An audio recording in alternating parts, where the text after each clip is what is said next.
26-এর ভোটে শওকত মোল্লার মতো লোকেদের টিকিট দিলে তৃণমূলকে ভোট দেবে না মানুষ। ফের তহা সিদ্দিকীর নিশানায় শওকত।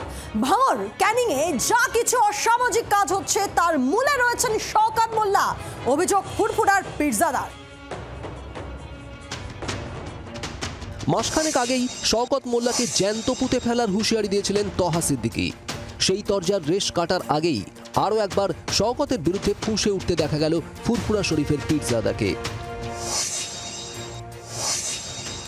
বিজেপির সঙ্গে নিয়মিত ওঠা বসা আছে ভাঙড়ের আইএসএফ বিধায়ক নওশাদ সিদ্দিকী। কয়েকদিন আগে এমন অভিযোগ করেছিলেন ভাঙড়ের তৃণমূলের পর্যবেক্ষক শওকত মোল্লা। বিজেপির পাঁচাটা গোলাম, তার নাম হলো আইএসএফ।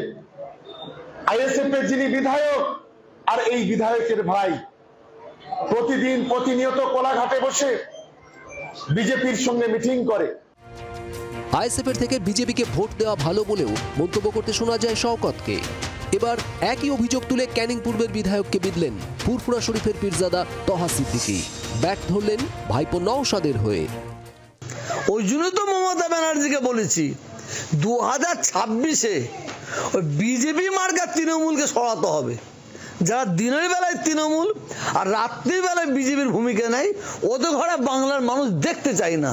তার জ্বলন্ত প্রমাণ ওই যে শওকত, এরকম অনেক আছে। শওকত মোল্লার মতো নেতাদের 26-এর ভোটে দাঁড় করালে মানুষ তৃণমূলকে ভোট দেবে না, এমনটাই মনে করেন তহা সিদ্দিকী। এইরকম বাংলার অনেক এমএলএ আছে, তাদের পাশে দাঁড়িয়ে মমতা ব্যানার্জি হাতটা ধরে দিতে বলে একে ভোট দিতে হবে না, আপনারা আমাকে ভোট দিন, মমতা ব্যানার্জির কথা শুনবে না।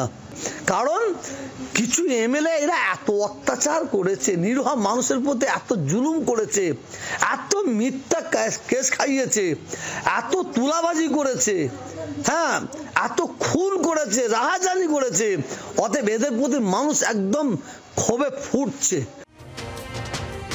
দক্ষিণ 24 পরগনার একাধিক বিধানসভার দায়িত্ব দল তাঁকে দিয়েছে। জাহাঙ্গীর খানের এই দাবির পর ভাঙড়ে রাজনৈতিক সমীকরণ বদলাতে শুরু করেছে। শওকতের বিরুদ্ধে কার্যত জিহাদ ঘোষণা করেছেন কাইজার আরাবুলরা। তার মধ্যেই শওকতকে নতুন করে তোপ দাগলেন তহা সিদ্দিকী। 26-এর ভোটের আগে কি তাহলে ঘরে বাইরে চাপের মুখে শওকত মোল্লা? বিধান সরকার, প্রসেনজিৎ সর্দারের রিপোর্ট, জি 24 ঘন্টা। বাংলার আওয়াজ, বাঙালির আবেগ, জি 24 ঘন্টা।